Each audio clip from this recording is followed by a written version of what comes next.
Dağların üzerinde yürüyorsunuz resmen. Bir manzarayı, etrafı göstereceğim. Şurası geldiğimiz yol boyunca gördüğümüz taraf. Amber'da bu manzarayı izliyor. Teleferikler gidip geliyor bakın. Güneşin de çıkmasıyla manzara çok daha güzel bir hal almaya başladı.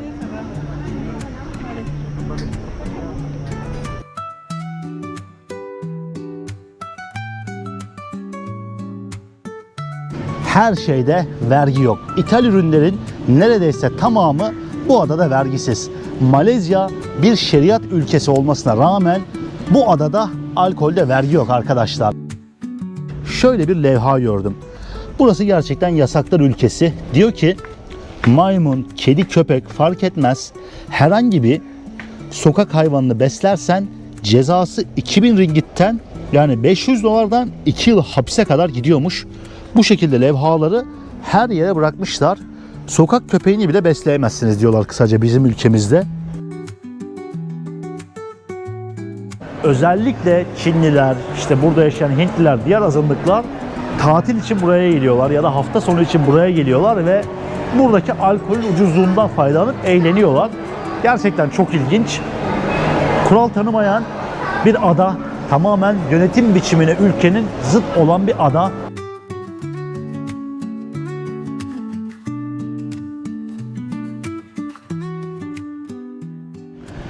Arkadaşlar herkese yeni bir bölümden, dünyanın öbür ucunda bir tropikal adadan, Malezya'nın Langkawi Adası'ndan selamlar. Evet, şu anda Malezya'nın vergi cenneti olarak bilinen Langkawi Adası'ndayım. Yanlış duymadınız, burası bir vergi cenneti ama ne anlamda vergi cenneti, ona açıklık getireyim. Burayı belli ki Malezya hükümeti bir alışveriş merkezi haline getirmek istiyor. Belli ki farklı ülkelerden turistler çekmek istiyor buraya ve her şeyde vergi yok. İthal ürünlerin neredeyse tamamı bu adada vergisiz. Malezya bir şeriat ülkesi olmasına rağmen bu adada alkolde vergi yok arkadaşlar. Normalde alkol içen bir malaya çok büyük cezalar, ağır yaptırımlar varken bu adada vergisiz bir şekilde yabancılar ya da ülkede Müslüman olmayan azınlıklar alkol alıp anakaraya geri dönebiliyor. Gerçekten çok ilginç bir yer burası bu anlamda. Adım başı vergisiz mağazaları görüyorsunuz. Bu arada bombalıyorlar mı adayı, ne oldu?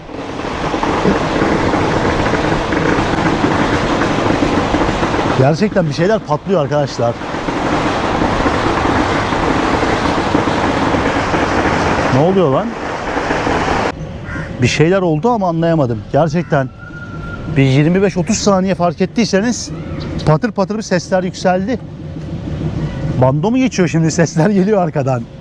Ne diyordum arkadaşlar? Burası vergi cenneti olmasının yanı sıra, vergisiz bir ada olmasının yanı sıra tabiatıyla çok meşhur bir yer. Gerçekten muhteşem ormanları, nehirleri, birbirinden ilginç, farklı, dünyada belki de sadece bu coğrafyada görebileceğiniz kuşların barındığı tam anlamıyla cennet bir ada.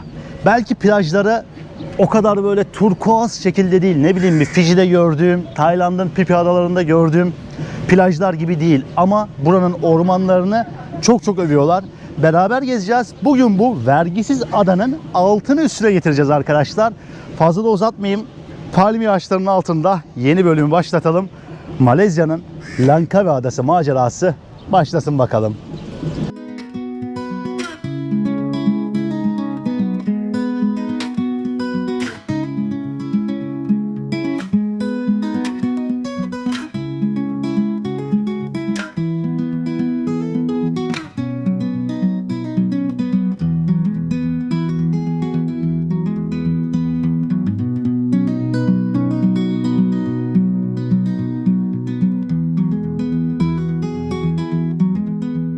Şu kokonat ağaçlarına bakar mısınız? Full dolu ya ağaçlar.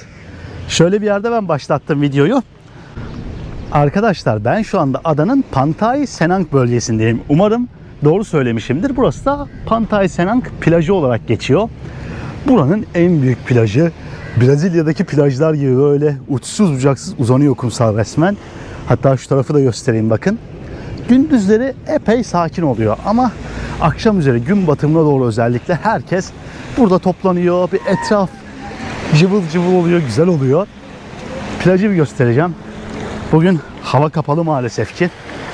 O yüzden çok bir plaj havası, deniz havası yok gibi.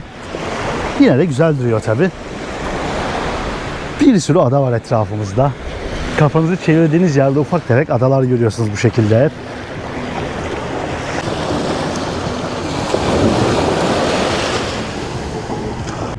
Şu dağların puslu görüntüsü umarım belli oluyordur kamerada. Hatta buraya yakın çekimini de bırakacağım. Palmiye ağaçları ve arkadaki o puslu dağlar o kadar güzel birleşiyor ki hava hafif bulutlu olunca ortaya bambaşka, daha güzel bir manzara çıkmış. Buraya gelmemiz bir gün sürdü dostlar. Normalde Kuala Lumpur şehrinden direkt uçuşlarla yaklaşık 40-50 dolar karşılığında bu adaya ulaşabiliyorsunuz. Ve havalimanı hemen şurada bir yerde. Zaten az önce uçak geçiyordu yanımdan. Ama biz son dakika karar verdiğimiz için biletler çok daha pahalıydı. O yüzden önce bir 6-7 saatlik otobüs yolculuğu, onun üzerine de 2 saatlik feribot yolculuğu yapmak zorunda kaldık. Toplamda kişi başı 100 ringgit gibi bir şeye geldik buraya. Yani o da yaklaşık 25 dolar yapıyor. Aklınızda bulunsun. Direkt Kuala Lumpur'dan uçuşlarla bu adaya gelebiliyorsunuz. Bu arada şansımıza güneş de çıktı dışarı. Şu palmiye ağaçlarının altından ben bir şeyler içeceğim. Güzel bir yere atacağım şimdi kendimi ve ardından adanın derinliklerine doğru, doğasına doğru ilerleyelim. Bu cennet adayı birlikte keşfedelim istiyorum. Şöyle bir yere geçeyim bakalım. Bu arada burada havuzu da kullanabiliyor musunuz? Eğer buradan içecek bir şeyler alırsanız, ne bileyim bir kahve, bir yemek bir şey alırsanız bu havuzu da kullanabiliyorsunuz bu restoranda. Hoppa. Birisi çoktan içeceğini içmeye başlamış.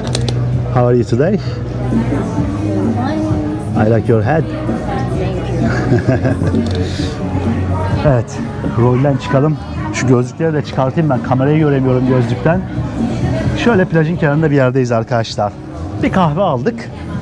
Bir kahve aldım ben daha doğrusu. Bu 1,5 dolar 6 ringgit. Sütlü kahve ama bayağı şekerli yapmışlar. Söylemeyi unutmuştuk. Ama burada şöyle bir meyve suyu aldı. Bu da 2 dolar yaklaşık. Evet, manzaramız bu şekilde. Şu kahvemi yudumlayayım ben ve ardından da yollar bizi bekler dostlar. Evet, şimdi kahvemi içtim. Tam burada limonatasını içti dostlar. Yavaştan artık yola koyulma vakti. Şu uçsuz bucaksız plaja bir veda edelim. Konaklama fiyatlarından biraz bahsedeyim. Biz burada büyük bir oda tuttuk. Hemen burada Pantai'nin merkezinde ve günlük turizm vergisi, şehir vergisi vesaire de dahil 24-25 dolar gibi bir şey ödedik. 2 kişi bir oda için. Ve toplamda 3 gece kalacağız. Yani 3 gecemiz yaklaşık 75 dolara tekabül etti. Güzel, büyük bir oda ama internetinde falan bazı sıkıntılar var. Daha iyi bir yerde, bence daha temiz, daha güzel bir yerde muhtemelen 35-40 dolarları bulacaktır konaklama fiyatı diye tahmin ediyorum. Videonun başında bu bilgiyi de vereyim dedim. Şimdi hemen şurada motorumuza atlayalım ve adayı keşfetmeye başlayalım. Evet, bunu kiraladık arkadaşlar. Adayı bunun üzerinde keşfedeceğiz. Ve bugünkü şoförümüz Amber dostlar. Bugün o sürecek. Şöyle bir atlayayım ben. Evet, ayaklarımı attım motora. Bugün ben arkada gidiyorum. Yapacak bir şey yok. Evet, let's go. Driver. Amber'ın folklor yapıyorlar arkadaşlar. Gözükmeyecek ama çocuklar dans ediyor şurada. Şov gibi bir şey yapıyorlar ufak. Çok iyi ya. Evet arkadaşlar, şimdi kaldığımız Pantai Senang bölgesinin dışarısına çıktık biz. Benzinlik arıyoruz aslında. Çünkü mazotu bir fullememiz lazım. Ama hiçbir yer mazot satmıyor, yani onu çözemedik. Şimdi motorun niye Amber kullanıyor, ona geleyim. Arkadaşlar burada her yer ama her yer uluslararası ehliyet soruyor size. Bende de uluslararası ehliyet yok. Türk ehliyeti var ama onda da motor ehliyeti yok yani. Yeni kanuna göre artık araba ehliyetiyle de galiba 125 cc'ye kadar sürebiliyoruz ama Ehliyetimi çevirtmedim de ben. Zaten çevirtsem bile uluslararası ehliyet almadığım için Türkiye'de kullanamayacaktım burada. Of, bu arada manzaraya bakar mısınız? Abi yemyeşil etraf. Şu sağ tarafında inekler otluyor, pirinç tarlaları, palmiye ağaçları. Evet, adanın yeşilliklerine girmeye başladık. Devasa bir yer arkadaşlar burası. İndiğiniz limandan buraya gelmeniz 22-23 kilometre falan sürüyor. Buradan şimdi yine bir 25 kilometre falan adanın kuzey kısmına doğru ilerliyoruz. Uzun bir gün bizi bekliyor motorun üzerinde ama manzaralar çok çok güzel. Bakalım nelerle karşılaşacağız.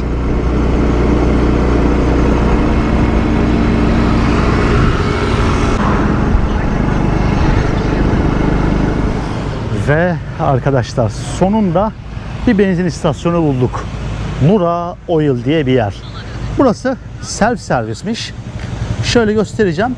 Diyor ki git diyor. Hemen şurada banko veznede öde. Ondan sonra da kendi başına doldur diyor. Hazırladık şimdi motoru. Şurada benzin fiyatlarını size bir göstereceğim ben. 1 litresi arkadaşlar benzinin 2,5 Malezya ringgitiymiş. Böyle anlaşılması için farklı ülkelerin paralarında da bırakmışlar buraya gördüğünüz üzere. 2,5 ringgit ne yapıyor derseniz 60 sente falan geliyor. 3,90 şu anda bir dolar. Yani bayağı uygun. Şimdi 2 litre benzin alacağım buradan. Sonrasında devam edeceğiz. Şimdi counter'da ödemeyi yaptım ben. Dolduracağız burada. 5 ringgit verdim arkadaşlar. Yani o da 1,5 dolar falan yapıyor. Şöyle alalım. I think take it first. Put it here. No.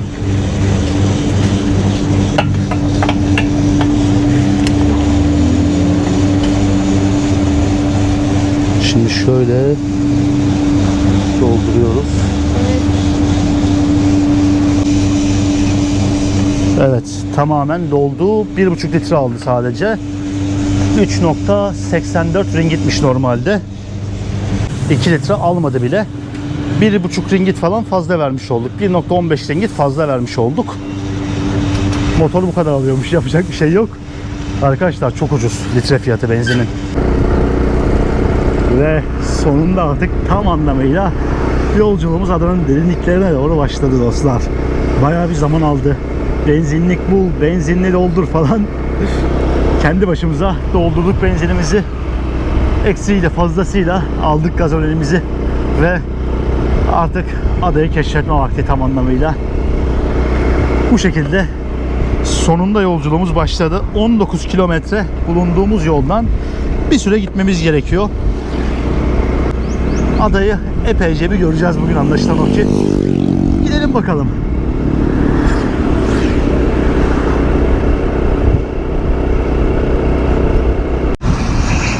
Arkadaşlar uçak iniyor. Üzerimizden uçak indi şimdi. Havalimanının yanındayız şu anda. Bakın etrafı çevirmişler. Devasa bir havalimanı alanı var burada. Askeri alan var aslında. Bir anda uçak tepemizden indi ya. Çok iyi. Video çekmem sakıncalı olabilir. Kamerayı çok göstermiyorum. Ama çok iyiydi bir anda.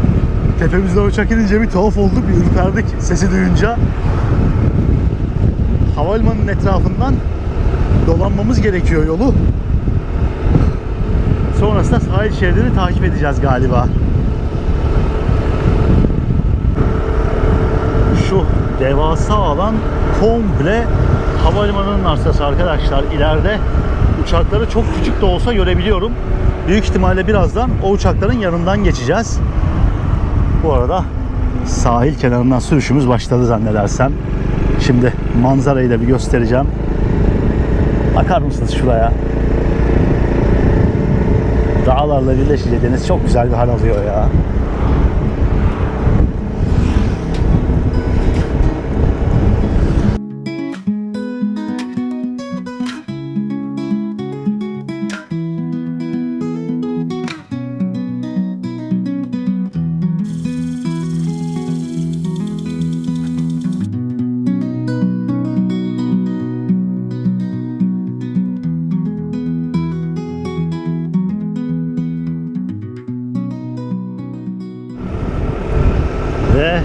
galiba buranın Boğaz Köprüsü'ne geldik arkadaşlar şu anda.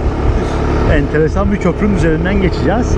Altımız galiba nehir şu anda. Buranın ormanlarına da adını veren meşhur bir nehri var. Ama normal evlerin üzerinden geçtik sadece. Altımız bayağı köymüş. Mangrove nehri olması lazım. Bir nehir var burada meşhur. Herhalde dedim onun üzerinden geçeceğiz ama bayağı köyün üzerinden geçtik. Devlet insanların evlerine dokunmamak için böyle bir şey yapmış belli ki. Sağımızda solumuzda inekler otluyor. Maymun çıkabilir tabelaları var. Maymunlar eşyalarınızı falan çalabiliyormuş burada. Dikkatli olmanız gerekiyor o yüzden. Can you stop?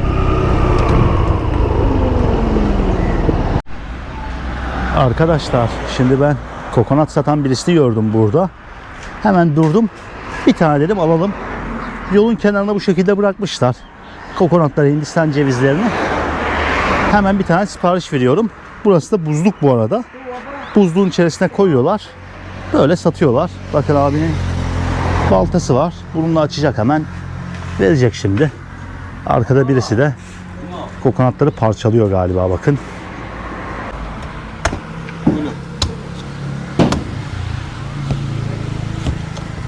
Palayla kesiyor bakın şimdi kokonatı.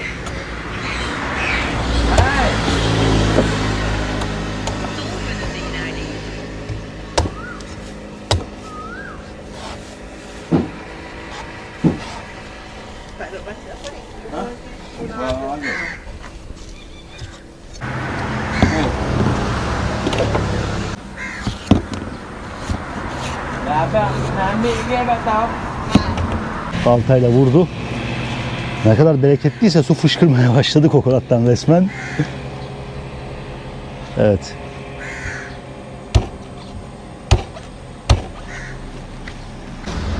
İşlem tamam arkadaşlar. Şu Hindistan cevizinin bedeli arkadaşlar 5 ringgit, yani 1 dolardan biraz daha fazla yapıyor.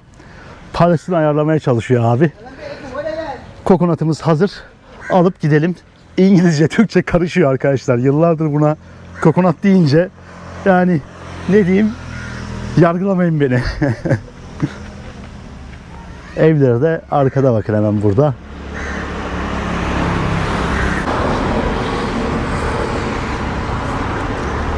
Yalnız bayağı iyiymiş var ya. Aşırı sulu bir kokonat ve çok büyük, bakar mısınız? Kafam kadar kokonat yani. Ve bayağı da ağır arkadaşlar. Şu belki 2 kilodan fazla. Ah, terima kasih. Have a good day. Şöyle bir karşıya atayım kendimi. Take some coconut.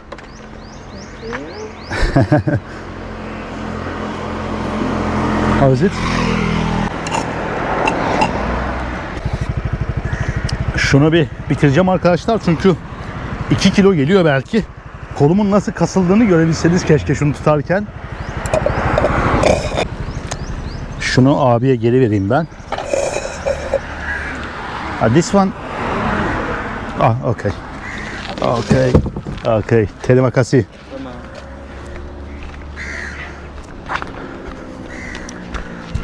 Let's go. İşlem tamamlandı arkadaşlar. Devam edelim. Karnım şişti. Çok ağır olduğu için ve yolda çöp bulamayacağım için çok hızlı içmem gerekti. Oturabileceğimiz falan da bir yer olmayınca dedim içeyim, devam edelim. Şurası mescitmiş ya bu arada, bakın. Mescit diye sembol koymuşlar. Bulunduğumuz adanın %90'ından fazlası Müslüman arkadaşlar. Malezya'nın büyük çoğunluğu Müslüman. Biliyorsunuz zaten. Adada Malayların yanı sıra çok az bir Çinli nüfusu da var ve bunun yanı sıra çok az da olsa, böyle %1-2 kadar da olsa Taylandlı ve Hintli nüfusu da varmış. Ama hani günlük hayatta çok fazla göremiyorsunuz onları. Genelde ada Malayların elinde. Bir de benim gördüğüm biraz, çok az da olsa Arap nüfusu var ilginç bir şekilde.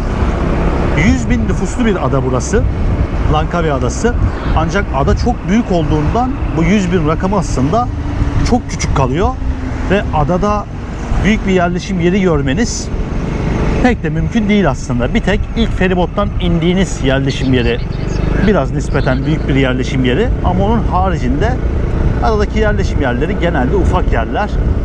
Bu da güzel tabi. Biraz daha kafa dinleyeceğiniz bir ortam ortaya çıkıyor buraya gelince.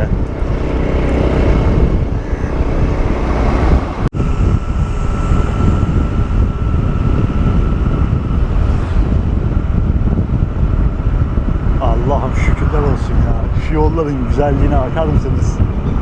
Çok özlemişim böyle tropikal yerleri arkadaşlar. Hele motorun üzerinde gidiyor olmak bu yerlerde bambaşka bir zevk, bambaşka bir keyif benim için. Çünkü motoru çok seven bir insanım. Motor sürmeyi çok seven bir insanım. Ve motorla gezme hayalim de var. Birkaç ülkeyi motorla gezeceğiz umarım yakın zamanda.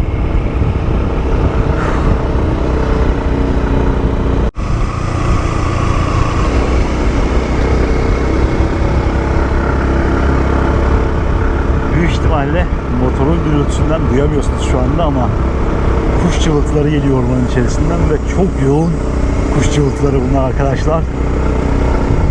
Bir hava da serinledi ormana girince. Gölgeden ilerliyoruz zaten.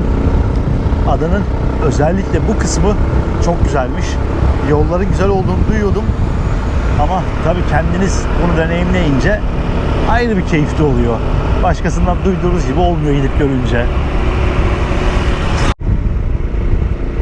Arkadaşlar, gideceğimiz yer şu dağın tepesi. Bilmiyorum ne kadar görebiliyorsunuz. Şu anda minnacık gözüküyor. Adanın belki de en yüksek noktasına çıkacağız birazdan bir teleferikle buradan. Şimdi varmak istediğimiz noktaya ulaştık. Artık motoru park edip yola koyulma vakti.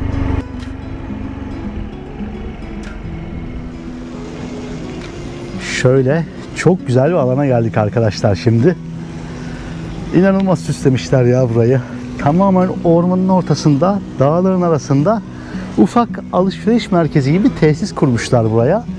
Hemen şuradan ileriden biletimizi alacağız ve sonrasında teleferik yolculuğuyla şu arkadaki dağın tepesine kadar gideceğiz. İnanılmaz bir yolculuk bizi bekliyor. Bakın şöyle çok güzel restoranlar, turizm acenteleri, kafeteryalar. Harika bir tesis yapmışlar ya buraya. Resmen hiçliğin ortasında bir yer yani burası adada. Gelmemiz yarım saatten fazla sürdü. Ama geldiğinizde en azından sadece teleferik bulmuyorsunuz burada. Güzel de vakit geçirebileceğiniz bir tesis buluyorsunuz. Şu manzaranın kenarında dağlara bakarak bir gölgede oturup bir kahve içebilir, ne bileyim bir dondurma yiyebilirsiniz en azından. Bu arada daha da bir şeyler var. Bakın 3 boyutlu sanat müzesi diyor. Ne bileyim Skyrex diye bir yer varmış galiba. Dinozor animasyonları falan var içeride. Bakın teleferikler tam karşımda yukarıya doğru gidiyor şu anda.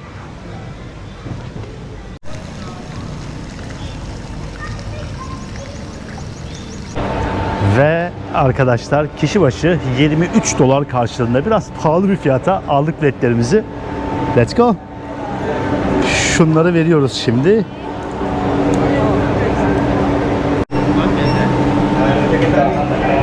Evet. Let's go up. Geldik buraya arkadaşlar. Ya açıkçası fiyat yüksek. Dedik binsek mi binmesek mi? Ya dedim buraya kadar geldik. Geçelim ne olacak? Yapacak bir şey yok. Pahalıysa pahalı. Evet. İçeriye geçtik. Yolculuğumuz başlıyor. Are you excited? Arkadaşlar acayip bir yolculuk olacak. Manzaraya karşı anlatayım istiyorum burayı size. İlerleyelim. Ve ilerlemeye başladık dostlar an itibarıyla. Tepeye doğru ilerliyoruz. Giderek yükseliyoruz şu anda. Amber'ın keyfi yerinde. Look at the view Amber. Arkadaşlar çok güzel gözüküyor ya. Deniz ve yeşilin birleşimini hep sevmişimdir. Burada da bambaşka bir hal oluyor. Kardeşim şu müziği kapatın ya. Bu müzik nedir? Super steep. Is it? Super steep. Arkadaşlar şuraya bakar mısınız? Bu teleferik 950 metre boyunca desteksiz bir şekilde gidiyormuş. ve dünyanın en uzun böyle desteksiz ortada kule olmadan giden teleferiğiymiş. Resmen bitmek bilmez bir şekilde bu çelik halatların üzerinde ilerliyorsunuz dağın tepesine doğru.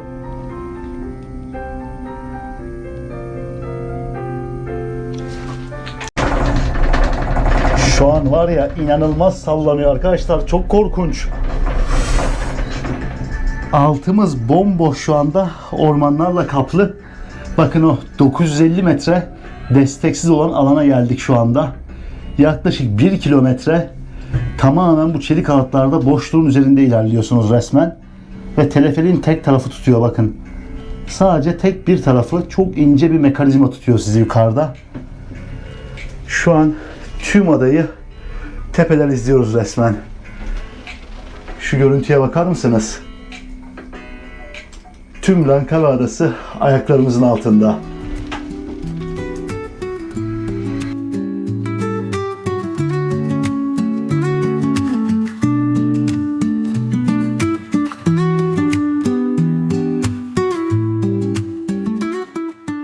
Arkadaşlar şöyle bir göstermeye çalışıyorum camdan aşağıyı. Yüksekliğimizi anlamanız açısından çok fena.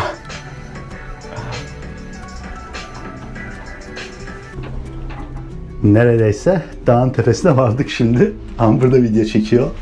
How do you like Langkawi until now? It was beautiful islands. Yeah, beautiful and look at the nature, it's huge. It's really huge jungle down there. Yeah, so green. Arkadaşlar bu kadar yeşili görebileceğiniz az yer vardır ya dünyada. Güneydoğu Asya'nın bu yanı çok güzel. Senenin büyük çoğunluğu yağmur yağdığı için sürekli etrafı yemyeşil görüyorsunuz. Look at the bird. That's Uçan eagle. kuşa bakın. It's eagle. No. Rengarenk bir kuş uçuyor şurada. So colorful Amber. Wow. Çok güzel bir kuş geçti arkadaşlar. Almost arrived. Bu arada en tepe noktaya geldik. İnanılmaz sallanıyor arkadaşlar yani. Bir betim benzim attı burada. Ama keyfimiz yerinde. Arrived.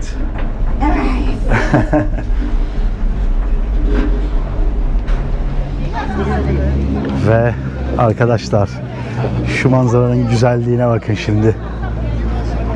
Tüm ada resmen ayaklarınızın altında. Yukarı çıkınca böyle bir rüzgar esmeye başladı. Hava bir serinledi. Şu anda bilmiyorum rakım kaç ama büyük ihtimalle 1200-1300 metrelere çıktık sıfırdan, deniz seviyesinden. Muhteşem gözüküyor ya etraf.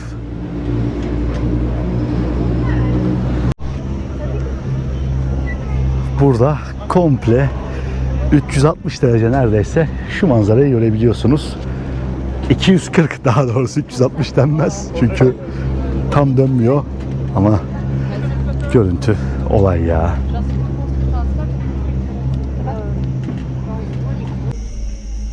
Ve şimdi arkadaşlar ikinci bir teleferiğe binmemiz gerekiyormuş bizim. Şu noktaya gidebilmek için şu dağların arasındaki köprüye gidiyoruz. Skybridge olarak geçiyor burası. Tekrardan şu ormanın, dağların tepesine ilerliyoruz bakalım.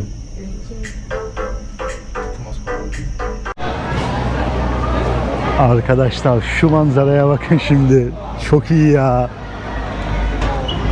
Şuradan teleferiğe atladık az önce. Bir belki 500 metre kadar geldik ve artık bu Skybridge denilen dağların arasındaki köprüye çıkacağımız, yürüyüş yapacağımız noktaya geldik. Bir 20-25 dakika kadar yürümemiz gerekiyormuş buradan ve daha sonra şu dağların arasında manzaranın üzerinde bir de yürüyüş yapıp daha detaylı bir şekilde adanın doğasını tam anlamıyla görmüş olacağız. Devam bakalım böyle.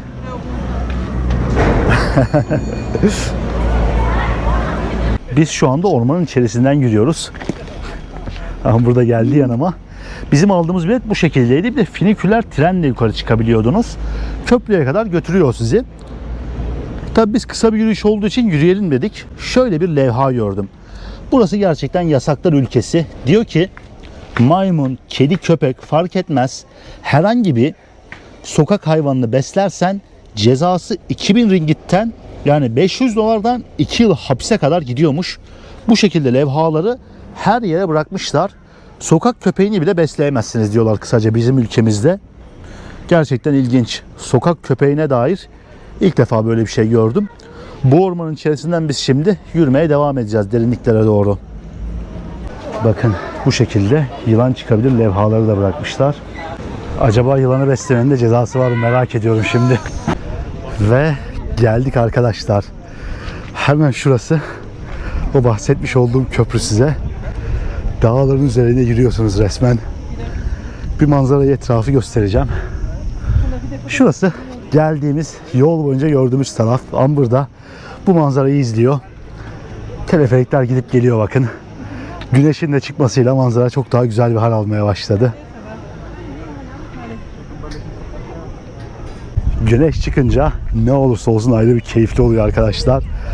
Bu arada kalbim güm güm atmaya başladı çünkü şu an çok acayip bir yerdeyiz. Göstereceğim size. Bakın ne kadar yüksekte olduğumu şöyle aşağıya gösterince daha iyi anlayacaksınız. Ve köprü sallanıyor şu anda. Bayağı biz ilerlerken zangır zangır sallanıyor resmen. Şu yüksekliğe bakar mısınız? Şöyle göstermeye çalışacağım. Uçsuz bucaksız ormanlar altımızda. Şu noktadaydık az önce. Yürüyerek buraya kadar geldik. Bu adanın doğası muhteşem demiştim size. Tabiatı muhteşem demiştim. Plajdan çok bu tarz şeylerle karşılaşacaksınız burada. Langkawi gerçekten cennet gibi bir yer. Deniz de dağların arasından gözüktü. Biraz şu manzara bana Cape Town'u Masa Dağı'nı hatırlattı. Masa Dağı'nda da böyle en tepeden ağaçların, dağların arasından denizi görebiliyordunuz. Seviyorum bu tarz yerleri arkadaşlar. Benzersiz ya.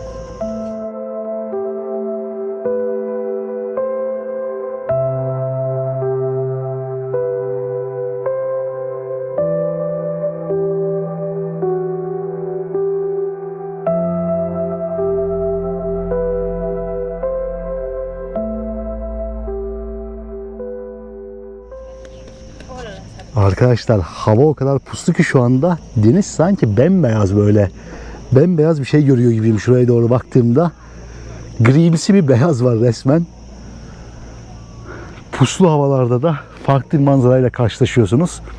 Şu tarafta o deniz manzarasını biraz daha görebiliyorum bakınca. Güzel bir deneyim. Langkawi Adası'na gelmişken yapılır yani.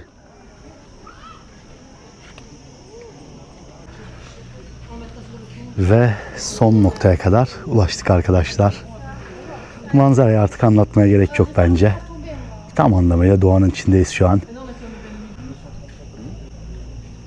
Hafif böyle serin bir rüzgar esiyor. Yürüyüşün üzerine çok iyi geldi.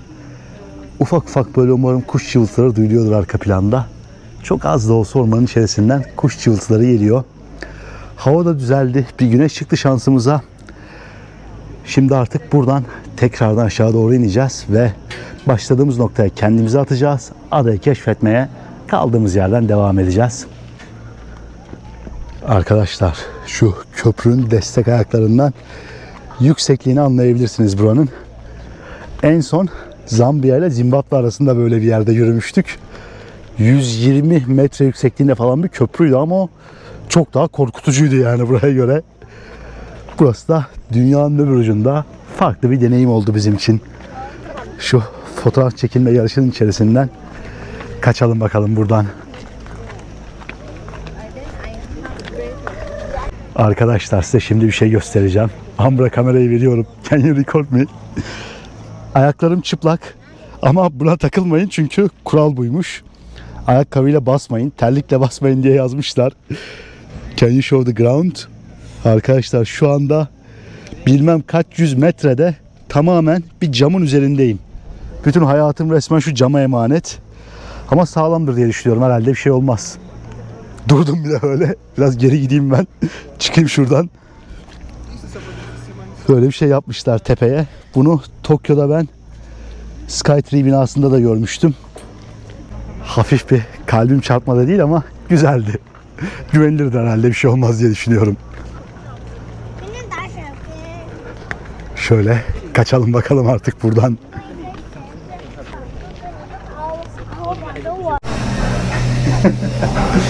Arkadaşlar o kadar sıcak ki ben şöyle bir fan almıştım Kuala Lumpur'da. O fanı kullanıyoruz şimdi. Şöyle tutayım kendime. Bayağı sıcak abi. Bu fanı ben niye aldım diyeceksiniz. Videoları editlerken telefonum inanılmaz ısınıyor. iPhone 15'lerin klasik problemi. Telefona tutuyorum bunu sürekli ama sıcak havalarda bizim de işimizi görüyormuş. İyi oldu yani. Şöyle biraz serinleyeceğim bununla. Kapatayım ses olmasın. Aşağı doğru gidiyoruz şu anda arkadaşlar. Artık buraya veda vakti. Manzarayı izleyerek aşağı doğru inme vakti.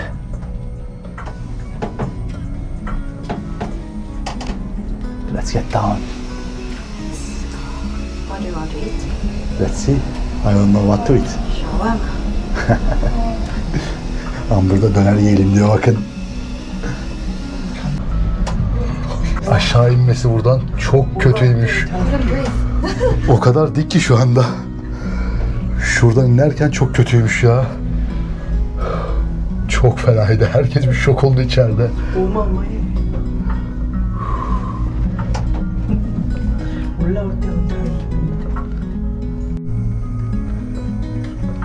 Arkadaşlar şu kulelerden inerken çok fena ya, aşağı iniş. Yani şu bir en baştakinden bir de ikincisinden inerken bir yüreğiniz ağzınıza geliyor. İçeride sesleri çıktı böyle. Amr aldı kamerayı, çeksin beni.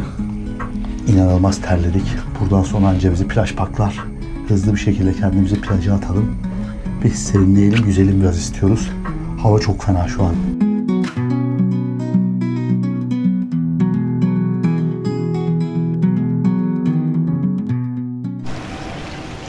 Ve arkadaşlar gördüğünüz üzere biz sonunda aşağı indik. Tekrardan bu noktaya geldik. Bakın balıkçıl kuşlar var. Güneş çıkınca etraf çok daha güzel bir hal alıyor. Altımızdan geçen balıkları dahi görebiliyorum şu anda. Ufak tefek lotuslar var suyun üzerinde. Burası Oriental Village olarak, yani Oriental köy olarak geçiyormuş. Bir eğlence merkezine çevirmişler burayı aslında. Biz geldiğimizde bilmiyorduk ama öğrenmiş olduk. İşte dinozorların olduğu müze tarzı bir yer yapmışlar. Eğlence merkezi yapmışlar. 3 boyutlu bir müze var. Teleferik var yukarıya giden. Farklı aktiviteleri yapabileceğiniz bir yer. Bunun yanı sıra birçok farklı mutfaktan restoranlar var. Bakın mesela Turkish Grill diyor şurada. Türk ve Arap yemekleri satan bir restoranmış. İnsanların gelip daha çok hafta sonu aileleriyle vakit geçirebileceği bir noktaya benziyor burası. Bizim için de güzel oldu. Birkaç saat burada vakit geçirmiş olduk.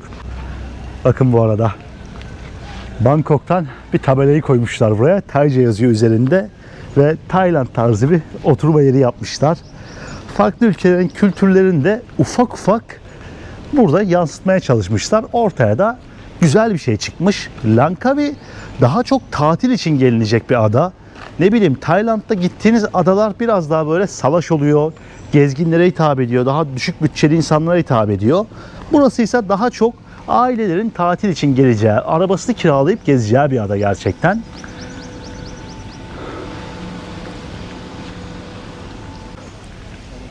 Nefesim kesilmeye başladı neredeyse.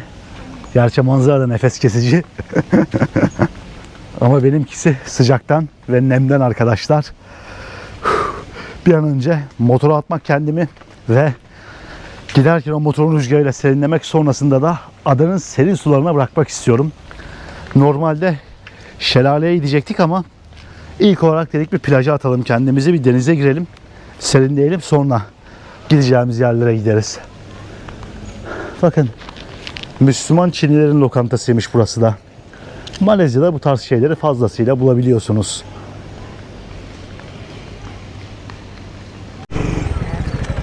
Let's go.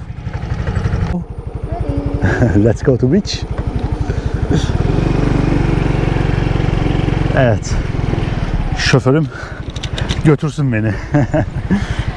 Plaja gidiyoruz arkadaşlar. Çok terledik çünkü. Şelaleye kadar bekleyemeyeceğiz açıkçası.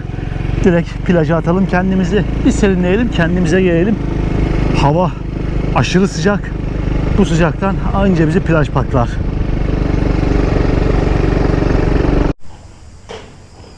Şu anda tam karşımızda bir sürü maymun var. Şurada restoranın çatısına çıkmışlar ve koştura koştura geziyorlar. Çok fazla yaklaşamıyorum çünkü elinden kamerayı çekip alabilirler yani. Yakınlaştırılmış haline bırakacağım. Bebekleri falan var. Koşturuyorlar ya böyle. Bildiğiniz restoranın çatısında. Ve bir sürü var. Belki 10-15 tane varlar. Tam karşımda şu anda. Kuyrukları çok uzun. Bak aşağı iniyor bir tanesi. Bana gelmesinler de. Maymunlar her yerde. Korka korka geçiyoruz yani. Amber gelemiyor korkudan. Resmen yolunuzu kesiyorlar ya. Bakın şurada da var. Ve mission completed arkadaşlar. Plaja attık kendimizi. Hemen şurada plajın diğer tarafında yine maymunlar var. 3 tane 4 tane maymunu görüyorum buradan. Çok yüzülecek bir plaja benzemiyor burası. Belki şu diğer tarafları daha yüzlesidir. Burada su inanılmaz sığ. Şu karşıdaki adaya kadar yürüyerek gidebilirsiniz büyük ihtimalle. Bakın hatta şöyle göstereyim. Aşırı derecede sığ duruyor. Belki şu tarafa doğru yürüyüp oralarda yüzmeye çalışırız ama oraların da çok farkı olacağını zannetmiyorum şu anda. Şansımıza güneş çıktı. Hava artık çok güneşli ama pek yüzebileceğimiz bir yer değil gibi burası.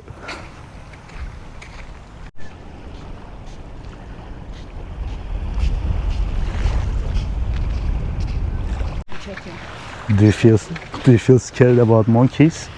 One monkey, okay, but there's 10 pets. 10 pets. Do they attack you ever? When? Kochang.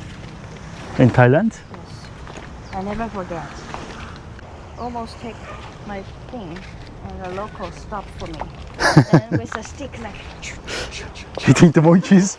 I mean, in case he run away, but he never run away. Like They don't scared of sticks. in the end, the local just hit like a little bit his ass. Hitting the monkey yes. Amber'ın maymunlar eşyalarını çalıyormuş motorundan. Dostlar bazı maymunlar özellikle Tayland'da bu oluyor. Motorunuzun koltuğunu bile açmayı öğrenmişler. O oturduğunuz yeri açabiliyorlar. Ve yemek arıyorlar. Amber'ın motoruna da Kochang Adası'nda saldırmışlar daha önce. Sonrasında yerel birisi yardım etmiş. Bir çubukla diyor kıçına vurdu. Maymunu kovaladı. Biz böyle biraz yürüyelim dedik. Plaj çok güzel çünkü. Şelaleler akşam 6'da kapanıyormuş ve 20 dakika kalmış şu anda. O yüzden gidemiyoruz ve oraya da bilet gerekiyormuş. Dedik adanın doğasının tadını çıkartalım. Biraz buralarda yürüyelim. Buraları görelim. Şu uca kadar gideceğiz. Eğer ki o tarafta yüzülüyorsa belki girer biraz yüzeriz. Maymunlardan bir kurtulduk. Kafamız rahat etti. Bu şekilde ilerliyoruz bakalım. Ne güzel güneş vuruyor ya bu arada. Güneşe ihtiyacım var benim arkadaşlar. Güneş olmadan bu kadar enerjik hissedemiyorum kendime. Bir güneş olunca keyfim yerine geliyor. Tam tropikal ülke insanıyım ya. Yıllarca tropikal ülkelerde gezdikten sonra kendimi artık bu mevsime, bu ülkede ait hissediyorum.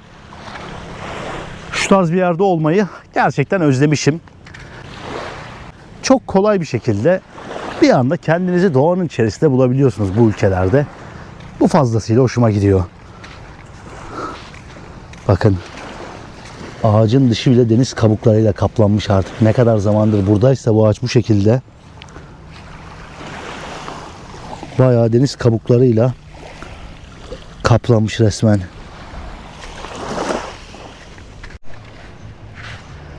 Devasa kayalar var bu şekilde plajda arkadaşlar. Şöyle yakından da göstereceğim. Şu kayanın üzerine bakar mısınız? Bir sürü deniz kabuğu görüyorsunuz bu şekilde. Dalış için acaba güzel bir yer mi diye merak ediyorum ama su daha kirli burada her zaman. Andaman Denizi tarafında olduğumuz için şu anda o Tayland'daki gibi, Phi Adaları'ndaki gibi ya da farklı adalardaki gibi bir deniz göremiyorsunuz. Ya da Pasifik Okyanusu gibi değil buradaki su. Her zaman biraz daha bu şekilde puslu bir su var yani burada.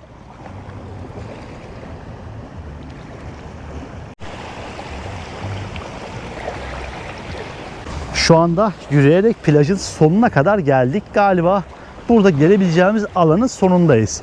Buradan bir ileride yerel balıkçı teknelerini görüyorum. Yüzen çok az insan var. Yani denizde şu anda 4-5 kişi anca var. Bütün plaj zaten bomboş arkadaşlar. Şöyle göstereyim. Toplasanız 10-15 kişi anca vardır.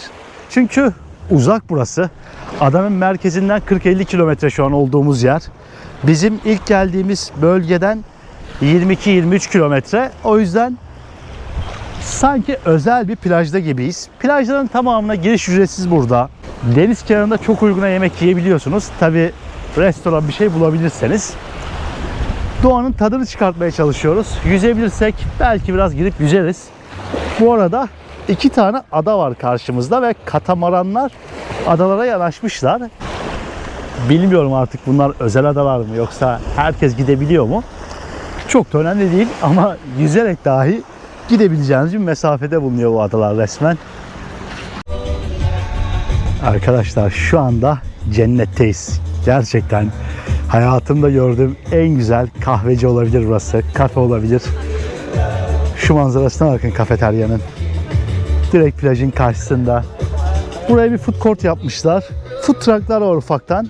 Ve istediğiniz yemeği alabiliyorsunuz. Şöyle bir ilerleyeceğim. Bakın yere halı kilim koymuşlar. Çok güzel oturma alanları var. Müzik sesi biraz fazla. O yüzden hızlı geçmek zorundayım maalesef ki. Çok güzel düşünülmüş. Bilmiyorum kim düşünmüş ama zekasına sağlık öyle söyleyeyim. Plajda böyle bir şeye ihtiyaç var ya. Hem doğal olmuş, güzel durmuş, salaş durmuş. Hem de yakışmış yani buraya. Dilerseniz geldiğinizde bir tane kahve, ne bileyim ya da basit atıştırmalık güzel bir yemek alıp manzaranın tadını çıkartabiliyorsunuz. Ve şöyle bir plajdasınız arkadaşlar. Bakın hemen şurada ağaçların arasına çok güzel bir alan inşa etmişler. Güneydoğu Asya'da bunu seviyorum. İnanılmaz pratik. Ya plajda bile, hiçliğin ortasındaki plajda bile aradığınız her şeyi buluyorsunuz. İhtiyacınız olan her şeyi bulabiliyorsunuz resmen. Ve arkadaşlar şimdi burada birer tane kahve, bir tane de cheesecake aldık. Şu kafeteryanın az önce göstermiş olduğum yerden. Şöyle Antep fıstıklı bir kek geldi. Özellikle sordum Antep fıstıklı mı diye. Sonra maça falan çıkmasın. Birer tane de büyük ice coffee aldık. Soğuk kahve yani. Buzlu böyle. Bunların hepsi arkadaşlar toplamda 34 ringgit tuttu. Yani 7,5-8 dolar falan yapıyor. Bence gayet iyi. Hele ki böyle bir plajda.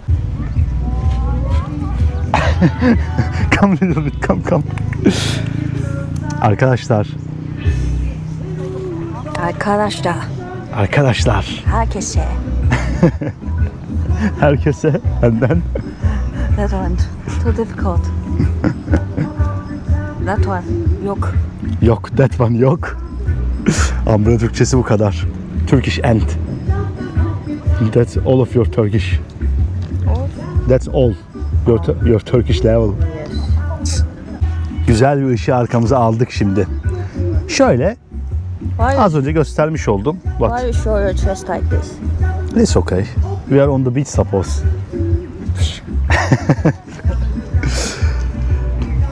Bir tadına bakayım. Şu anda hiçliğin ortasında bir plajdayız. Gördünüz.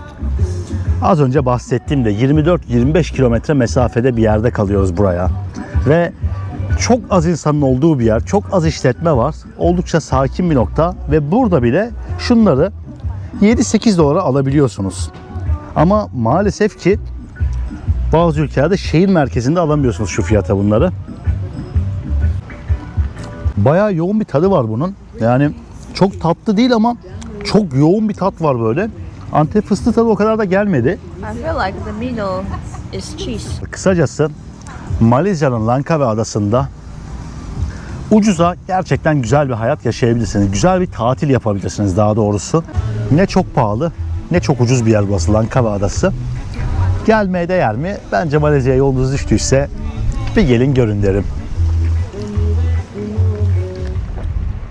Şu anda neredeyse o golden hour dediğimiz olay geldi. Yani altın saat geldi.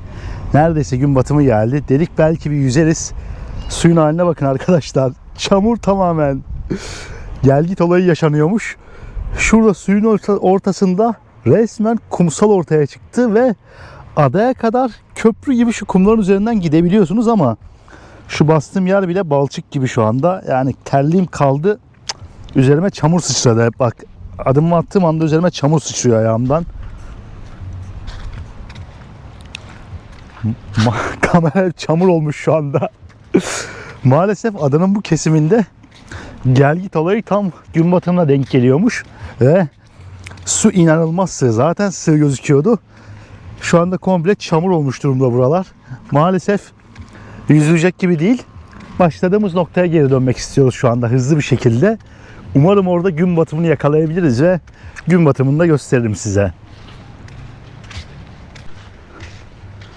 Sadece bir saatte şu plajın geldiği hale bakar mısınız? Bir saat bile olmadı daha biz geleli.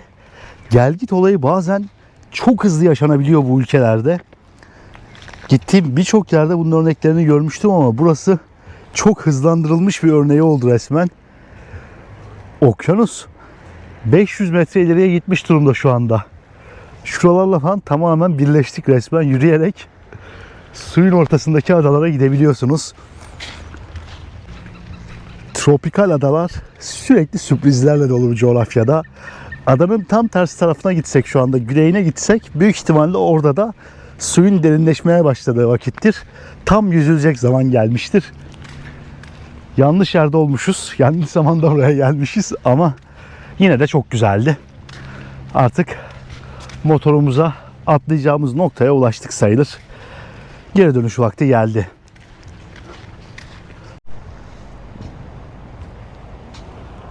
Şu an tam karşımızdaki ağaçta çok değişik bir kuş türü var arkadaşlar. Yakın çekimini göstereceğim size. Ağacın her yerinde bu kuşlardan var. Gagaları böyle sanki iki katlı gibi. Üst üste 2 tane gagaları varmış gibi duruyor. Bu ağaçtan besleniyorlar. Sabahtan beri bir kuş sesi duyuyorum. Diyorum ki nereden geliyor bu ses? Ya gündüz kalktığımızdan beri kaldığımız yerin yanında bile bir kuş sesi vardı. Sürekli adanın her yerinde bir ses duyuyordum. Meğerse bu kuşlardan geliyormuş. Arkada maymunlar var bu arada. Maymunlar da oynuyor. Hayvanat bahçesi gibi ya resmen olduğumuz yer. Doğanın içerisindeyiz tamamen. Bu adada hayvanat bahçesine gitmenize gerek yok. Çünkü hayvanat bahçesi size geliyor. Biraz doğayla iç içe olduğunuz zaman her yerde o hayvanları görebiliyorsunuz. Muhteşem arkadaşlar. Bu kuş türlerini yakından görmek çok güzel gerçekten. So beautiful, right? The birds. Yeah. That's special species. Kanatlarını açtı bir uçtu önümüzden. Oh, that's the same one we saw on the mountain. Is it? Dağda gördüğümüzün aynısı şu an burada. Şu arkada da bebek maymunlar geziyorlar. Şurası bomboş şu anda. Bizden başka kimse yok. O yüzden kuşlar, maymunlar, köpekler falan her şeyi görebiliyorsunuz bir arada. Gerçekten çok şanslıyız bugün. Böyle bir ana tanıklık edebildiğimiz için.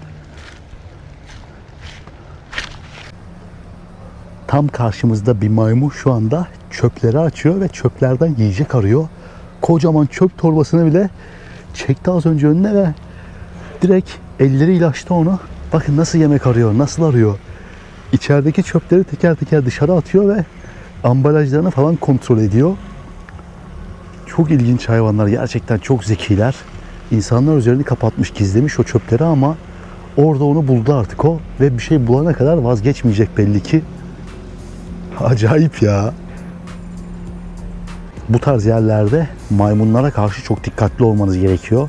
Eğer ki elinizde poşet görürse size de saldırabilir çünkü bu poşetlerde yemek olduğunu biliyorlar artık. Çok iyi olay ya. Maymunlar her yerde. Tehlikeli hayvanlar. Çok akıllılar çünkü. Arkadaşlar bu yüzden işte maymun beslemenin cezası 500-550 dolar civarında ya da 2 yıl hapis. Çünkü maymunları beslerseniz bu sefer insana saldırıyorlar her yerde. Sizi bu sefer buzdolabı gibi ya da ne bileyim yiyecek deposu gibi görmeye başlıyorlar. Saldırırlarsa yemek alacaklarını düşünüyorlar. Tehlikeli, o yüzden beslenmemesi daha iyi. Bizim için artık geri dönüş vakti şu anda. Başladığımız noktaya doğru ilerleyeceğiz. En son maymunun yanına bir de köpek geldi. Beraber çöpleri aramaya başladılar. Makara ya, gerçekten. Gidelim bakalım. How was the monkeys? What? Scary sometimes. Scary sometimes. Evet, adanın yollarına attık kendimizi.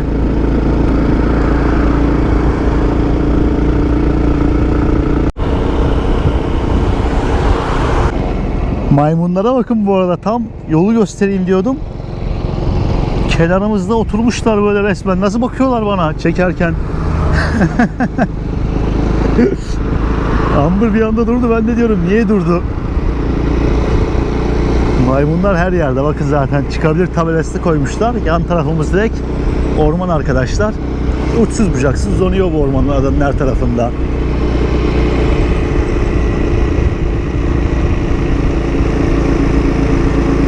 Bu arada bu tarafı da göstereyim. Çok güzel bir denizci kulesi yapmışlar şurada. Burası biraz marina gibi. Etrafını çevirmişler. Bir sürü yelkenli tekne görüyorum ama ufak tekneler bunlar. Bu şekilde demirlemişler buraya.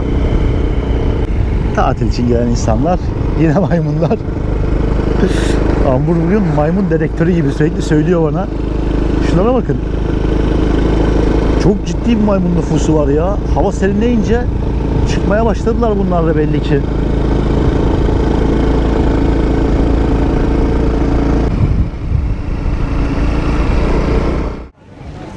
Ve arkadaşlar, şu manzaraya bakar mısınız ya? Muhteşem bir gün batımı var karşımızda. Bütün ada plaja inmiş. Kumlar bembeyaz, bakın. Burası büyük ihtimalle açık ara adanın en güzel plajı. O kadar gezdik adayı ama buradan daha güzel bir plaj bulamadık. Buradan daha iyisi yokmuş kısaca. Sabah güne hemen şuradan başlamıştım ben. Şurada kamerayı sabitleyip videoyu açmıştım. Ve gün batımına da buraya geldik. Paraşüt yapan insanlar var. Galiba motorlu paraşüt bu. Gökyüzünde güneşin hizasında uçuyor. Dronlarını uçuran insanlar var. Herkes gün batımını yakalamaya çalışıyor burada. Biraz bulutlu bir hava vardı bugün ama gün batımında muhteşem bir manzara var karşımızda. Güneş resmen o turuncu halini almış durumda şu anda. Portakal gibi aşağıya doğru iniyor. İnanılmaz bir gökyüzü var ya.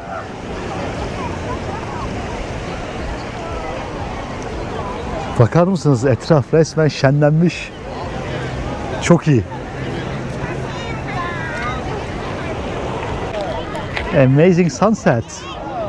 Happy now. Yeah, so happy now. We catch it in the last minute basically. Good that we come here. How are you today? I'm great today. How are you? Great. How was your day? Was good. Was hot. Really like this island, right? Lovely. Arkadaşlar, şu manzara diyorum, başka bir şey demiyorum. Çok güzel gün batımları gördüm. Çok güzel gün batımları izledim. Hem dün hem bugün bu aradaki gün batımları muhteşemdi gerçekten. Ya bugün de muhteşem yani. Geçmiş zaman, gelecek zaman girdi birbirine. Yaşadığım hayata ne kadar şükretsem azdır herhalde. Ama bu hayat benim tercihimdi. Tüm zorluklarıyla ve bu güzel taraflarıyla ben seçtim bu hayatı ve kendi seçtiğim hayatın sonuçlarını yaşıyorum. Zaman zaman dünyayı gezmek çok büyük zorluklara sebep oluyor. Özellikle maddi anlamda çok yorucu oluyor. Ama güzel yanı da şu oluyor işte dostlar. Dünyanın öbür ucunda bambaşka bir yerde güneşi batırabiliyorsunuz sürekli. Gezmenin, farklı yerleri görmenin ve farklı yerlerde güneşi batırmanın vermiş olduğu huzur bambaşka. Şu palmiyeler ve arkadaki puslu dağlar, bunun yanında gün batımı, herkesin burada plajda ortak bir paydada birleşmesi, gün batımını izlemesi Muhteşem bir görüntü. Güneşi batırdık ama video biter mi? Bitmez arkadaşlar. Çok önemli bir şeyden bahsedemedik bu videoda. O da neydi? Bu ada vergisiz bir ada ve bu adada birçok şeyle tamamen sıfır vergi var. Daha doğrusu ithal ürünlerin tamamına yakınında neredeyse sıfır vergi var. Şu anda Ramazan ayındayız. Bugün aslında Ramazan'ın ilk günü. Normalde buraya bir food court kuruluyordu. O bile kurulmamış aslında bugün ve çevre bomboş. Normalde bir sürü satıcı görüyordunuz burada ve farklı mutfaklardan yemekleri deneyebiliyordunuz. Ama Ramazan dolayısıyla bu bile kurulmamış şu anda. Bakın karşımda hemen şurada Duty Free Shop diye yazıyor. Bunları adada adım başı her yerde görüyorsunuz. Peki bunlarda neler satılıyor? Vergisiz ürünler olarak neler var derseniz en başta alkol geliyor. Normalde bir malayın alkol kullanmasının cezası çok büyük ülkede. Çok ciddi para cezaları var, kırbaçlama cezası var, ne bileyim açık alanda alkol içmenin ayrı cezası var ve Ramazan ayında açık alanda yemek yemenin dahi çok büyük cezası var buradaki Müslüman halk için. Bu yüzden zaten food court yok şu anda belli ki. Ama aynı ülkenin içerisinde tamamen vergisiz bir ada yapmışlar ve adım başı her yerde alkol satılıyor. Belli bir gece hayatı var burada. Bakın mesela şunu da göstereceğim. Yine Duty Free Shop diye yazıyor burada. Tax Free diye yazmışlar. Şu anda galiba kapalı. 7 ve 8.30 arası gibi bir şey yazmışlar. Herhalde daha geç açılacak. Ama şu olayı her yerde adım başı görüyorsunuz bu adada. Bu arada bakın meyve suyu satan bir yer. Kokonatların ufakları 8'den başlıyor. 12'ye kadar çıkıyormuş fiyatlar. 12 ringgite kadar. Yani 2 dolarlardan başlıyor. 3 dolar, 4 dolara kadar çıkıyor gibi. Daha önce bahsetmiştim. Malezya'daki şeriat dünyada başka herhalde bir ülkede yoktur. Çünkü ülkede birden fazla etnik köken var. Büyük azınlıklar yaşıyor ve bu yüzden bu şeriatta belli bir kesim uygulamışlar. Aslında kanunlar bir yerde Malayları koruyor. Bunun da sebebi geçmişte buranın bir İngiliz sömürgesi olması ve yerel halkın fazlasıyla ezilmesi. Zamanında bu devletin kuruluyorken devletin de kendi halkı ezilmesin diye tedbirler alması. Bir Malaysanız bu ülkede çok kolay bir şekilde devlet kademesinde iş alabiliyorsunuz. Bir Çinliye göre, daha doğrusu Malezya vatandaşı olan bir Çinliye göre, bir Hintliye göre sizin devlet kademesinde işe girmeniz çok daha kolay. Ülkedeki toprakların ve evlerin %33'ü ise tamamen Malaylara ayrılmış. Bir Çinli Malezyalı gidip ben bu evi alacağım dediği zaman alamıyor arkadaşlar. İşin bir böyle bir tarafı var, bir de başka bir tarafı var. Eğer ki bir Malaysanız hiçbir şekilde dini suçlara karışamazsınız. Karışırsanız çok büyük yaptırımlarla karşı karşıya kalırsınız. Bazı otobüs duraklarında dahi birisini öpemeyeceğinizi belirten, ne bileyim bir kadınla bir erkeğin yaklaşamayacağını belirten levhalar var. Oruç tutmayıp dışarıda su içtiğiniz için ceza yiyebilirsiniz ülkede ve ciddi cezalara çarptırılabilirsiniz. Ama bunun yanında da bir kesim her istediğini yapabilir. Şunu hatırlıyorum. Daha önce bir gece hayatı videosu çekmiştim Kuala Lumpur'da ve çok ilginç gelmişti bana. Çünkü bu kadar şeriat kanunlarının olduğu bir ülkede bir barlar sokağı vardı ve insanlar sokaklara taşan bir eğlence yapıyorlardı ve hayat kadınları her yerde bekliyordu. Şimdi böyle bir şey görmeyi beklemiyorsunuz burada ama var bunlar. Buranın haricinde bir de bir kasino kuruldu arkadaşlar Kuala Lumpur'a yakın. Galiba daha yeni açılan bir yer. Bir senelik falan bir geçmişi var. Dağın tepesine bir kasino kurmuşlar ve tek seferlik bunun olacağını söylüyorlar. Tek seferlik sadece burada yaşayan azınlıkların ve yabancıların oynayabileceği bir kasino dahi açılmış ülkede. Turizm için aslında her tuşa basıyorlar denilebilir. Bunun dışında arkadaşlar çikolatalarda çok ciddi indirim var. Havalimanında görmüş olduğunuz Duty Free Shop'ların aynısı aslında. Hatta şöyle bir göstereyim dışarıdan satılan ürünlere bakın. Burası mesela sadece çikolatalar üzerinde bir mağaza. Bu arada kocaman da bir alkol reyonu varmış arkadaşlar. İçeriye girdim.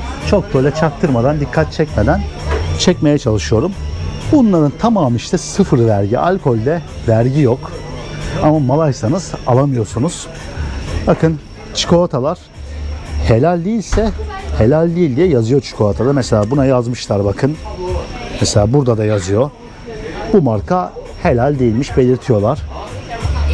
Fiyatlara çok girmeyeceğim arkadaşlar. Çünkü çikolata şeker yani. Çok da fiyat videosuna çevirmek istemiyorum. Ama şöyle bir paket çikolatayı mesela 20 ringgite alabiliyorsunuz. Büyük bir paket çikolata. Şunlar yine 20 ringgit. Bakın şöyle daha lüks denilebilecek çikolatalar yapmışlar mesela. Genel olarak bu şekilde satılan en azından çikolata, şekerlemeler vesaire. Bir de bunun alkol versiyonları var. Tamamen alkollerin satıldığı. Ama onlarda genelde video çekmek, fotoğraf çekmek yasaktır yazıları gördüm ben. Bana sorarsanız Malezya dünyada en ilginç şekilde yönetilen ülkelerden bir tanesi. Bir yandan şeriat mahkemelerinin olduğu, bir insanın sadece Malay olarak doğduğu için tamamen Müslüman olarak kabul edildiği ve bu kanunlara göre yargılandığı, aynı şekilde bu kanunlara göre avantajlar elde ettiği ama eğer ki Malay olarak doğmadıysa da tamamen serbest, istediği şekilde yaşayabileceği, eğlencenin, alkolün dibine vurabileceği bir ülke. Dünyada başka bir yerde örneğini göremezsiniz bunun büyük ihtimalle. Bu arada bu adada araçlarda da vergi yok arkadaşlar. Ben araştırdım, baktım ve internetten bulabildiğim bilgilere göre lüks araçlar hariç gerisinde bir vergi yokmuş. Lüks araçları da şöyle sınırlandırmışlar. 300 bin ringgit ve üzeri. Muhtemelen yaklaşık olarak 75-80 bin dolara tekabül eder ve bu da şu anlama geliyor. Burada gördüğünüz bütün arabalar o fiyatlarda değil. Çünkü vergiyi düştüğünüz anda araç fiyatları inanılmaz düşüyor. Belki burada 10 bin dolara, 15 bin dolara, 20 bin dolara çok iyi arabalar alabilirsiniz. Ancak araba ticareti var mı burada? Büyük ihtimalle yoktur. Çünkü burası ufak bir tatil adası. Kanunda bunlar belirtilmiş ama realiteye geldiğiniz zaman adada araç ticareti olduğunu zannetmiyorum. Keza bu adada elektroniklerde de vergi olmadığı söyleniyor ama fiyatlara bakarsanız Kuala Lumpur'la aynı fiyatları göreceğinizi söylüyorlar ve bir elektronik mağazası bulmak da çok zor zaten burada. O yüzden daha çok alkol, parfüm, çikolata gibi aslında havalimanlarında bulabileceğiniz basit ürünler satılıyor mağazalarda. Bakın şimdi burada bir AVM'ye geldim arkadaşlar. Çoğu yerde çekim yapmak yasak. O yüzden bilmiyorum ne kadar gösterebileceğim. Bu alt katta daha çok plajda giyebileceğiniz ürünler satılıyor. Burası ise çok büyük bir vergisiz alkol mağazası. İçeride sadece alkol satılıyor ama her yerde fotoğraf video çekmek yasak diye belirtmişler. O yüzden ben dışarıdan göstereceğim burayı ve zaten çok fazla da alkol fiyatlarına vesaire değinmek istemiyorum. İçeriği bu şekilde görebilirsiniz buradan. Devasa bir mağaza ve içeride insanlar el sallıyor bu arada. Devasa bir mağaza ve içeride bir sürü alkol çeşidini bu şekilde AVM'de satın alabiliyorsunuz. Video çekmek yasak, telefonla çekim yapmak yasak vesaire diye her şeyi belirtmişler çok net bir şekilde. Bakın burada da güneş gözlükleri satılıyor. Marka güneş gözlükleri bu şekilde. Hello. Şu görmüş olduğunuz ürünlerin ve markaların tamamında vergi yok arkadaşlar. Uygun fiyatlara alabiliyorsunuz bunları.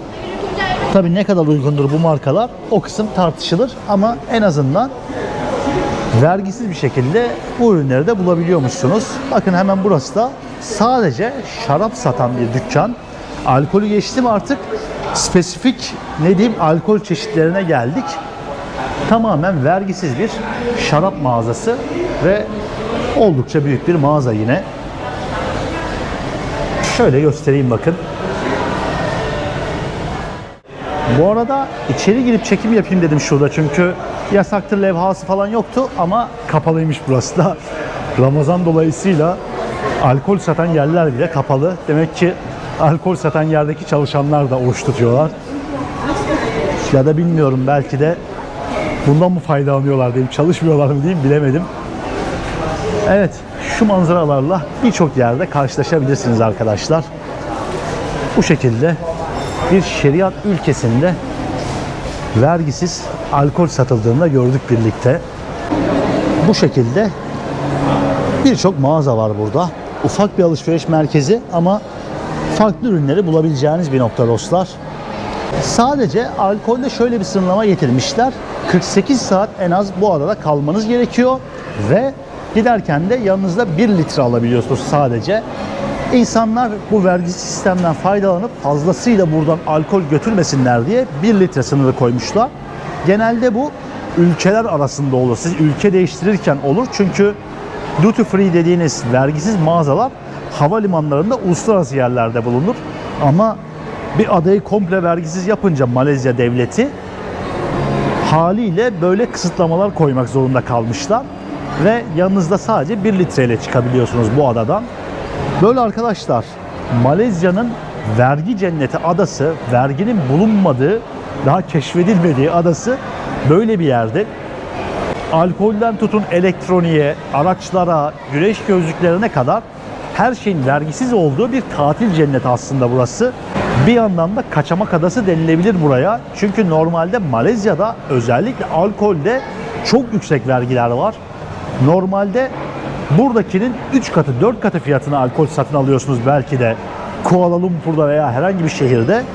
Ve birçok insan, özellikle Çinliler, işte burada yaşayan Hintliler, diğer azınlıklar tatil için buraya geliyorlar ya da hafta sonu için buraya geliyorlar ve buradaki alkolün ucuzluğundan faydalanıp eğleniyorlar. Gerçekten çok ilginç. Kural tanımayan bir ada, tamamen yönetim biçimine ülkenin zıt olan bir ada. Bir de dediğim gibi böyle dağların arasında yapılmış bir kasino da bulunuyor ülkede. Yorumu sizlere bırakıyorum. Umarım videoyu izlerken keyif almışsınızdır. Langkawi Adası böyle bir yerdi. Sonraki videolarda görüşmek üzere. Bir de arkadaşlar, nefesim tükendi, çok yoruldum. Videoyu buraya kadar izlediyseniz bir beğeniyi çok görmeyin. Abone olmadıysanız abone olmayı çok görmeyin.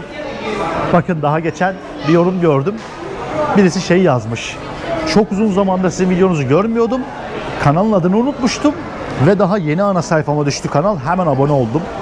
Eğer ki siz de ilk defa izliyorsanız veya hala abone değilseniz daha fazla videomu görmek için ve beni desteklemek için halen daha ücretsizken abone olmayı çok görmeyin. Kendinize iyi bakın. Langkawi Adası'ndan herkese selamlar arkadaşlar.